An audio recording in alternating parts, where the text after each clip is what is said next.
Hey guys, welcome back to ReHealth's channel. Please like and subscribe to help spread our messages to those who may need it. We appreciate all of you.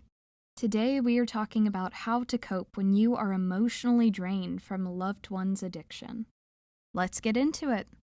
Are you feeling numb, bleary-eyed, and ready to hang your head in defeat after going through the ringer with a loved one with an addiction issue? It might be that they lied to you about who they were with again. Maybe you noticed that they stole money from your house again. The truth is that loving a person who is addicted to drugs or alcohol can be exhausting. It can feel like the person you know and love becomes hard to trust, hard to believe, and impossible to count on once the addiction begins controlling them.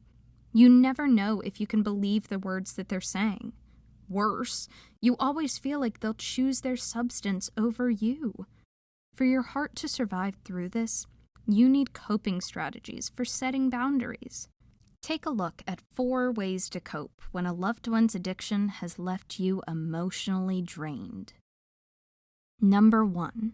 Surrender control. You can't love someone out of an addiction. If your love was enough to cure addiction, it would have happened by now. Give yourself permission to let go of the outcome. This will help you avoid feeling like you have to jump into action every time you suspect the person you care about is lying, sneaking, or being deceptive. Set boundaries that make it clear that you aren't in the business of being a full-time rescuer. That might mean shutting off your phone after a certain hour each night because you do not want to be asked for money. Number 2. Educate yourself on codependency. Has another person's addiction caused you to get wrapped up in your own unhealthy habits of making yourself responsible for that person's safety and happiness? A relationship of codependency is one where a person has an excessive emotional or psychological reliance on a partner.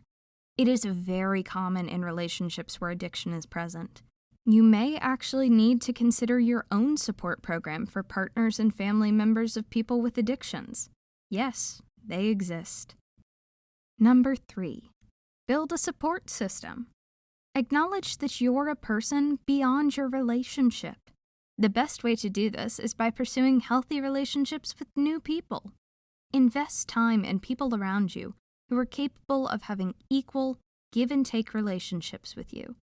If you don't have a robust support system, consider taking up a sport, learning a hobby, or joining a local organization. Number 4. Understand that you are not responsible for your loved one. As you set healthy boundaries, you'll discover that none of us can be responsible for someone else. This discovery will set you free and allow you to focus on yourself. Did you find today's video helpful?